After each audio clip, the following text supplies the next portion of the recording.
आज की कहानी सिर्फ एक घटना नहीं, बल्कि कर्म, पाप और जिम्मेदारी का गहरा संदेश है। इस कहानी का नाम है परिंदा का पाप। बहुत समय पहले की बात है। एक प्रतापी राजा के दरबार में एक विशाल ब्राह्मण भोज का आयोजन किया गया।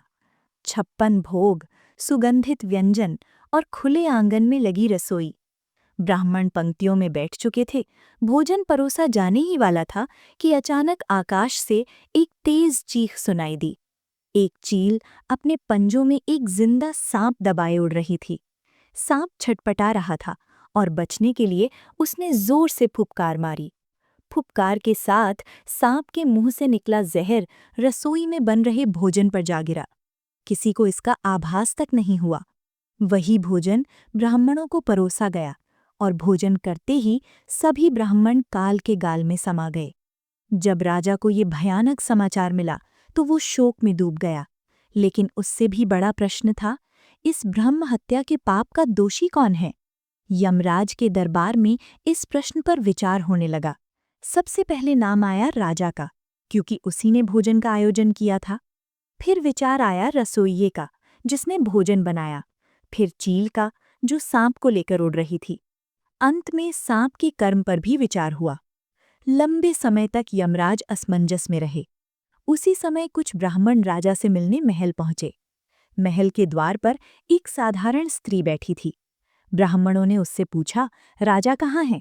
स्त्री बोली, राजा अंदर हैं, लेकिन पहले आप मुझे बताइए, आज के भोजन में क्या परोसा गया था? ब्राह्मणों ने उत्तर दिया, 56 भोग।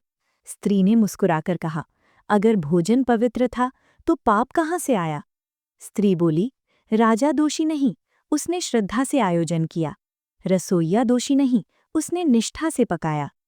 चील भी दोषी नहीं, वो तो अपनी भूख मिटा रही थी। सांप ने भी अपनी रक्षा के लिए जहर उगला। असल दोषी है वो व्यक्ति जिसने अनाज दान किया, जो अधर्म और अन्याय से कमाया गया था। इतना कहकर वो स्त्री अदृश्य हो गई। यमराज समझ गए, पाप का बीज बहुत पहले बोया गया था। इस कहानी से सीख मिलती है, हर कर्म का प्रभाव होता है। जो हम कमाते हैं, जो हम देते हैं और जो हम खाते हैं, सब का हिसाब प्रकृति रखती है।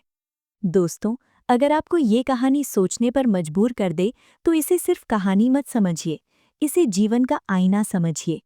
अब आपसे एक छोटा सा अनुरोध है, अगर आपको ऐसी ज्ञानवर्धक और आत्मा को छू लेने वाली कहानियाँ पसंद हैं, तो वीडियो को लाइक कीजिए, चैनल को सब्सक्राइब कीजिए और बेल आइकन ज़रूर दबाइए, क्योंकि अगली कहानी शायद आपकी ज़िंदगी बदल दे।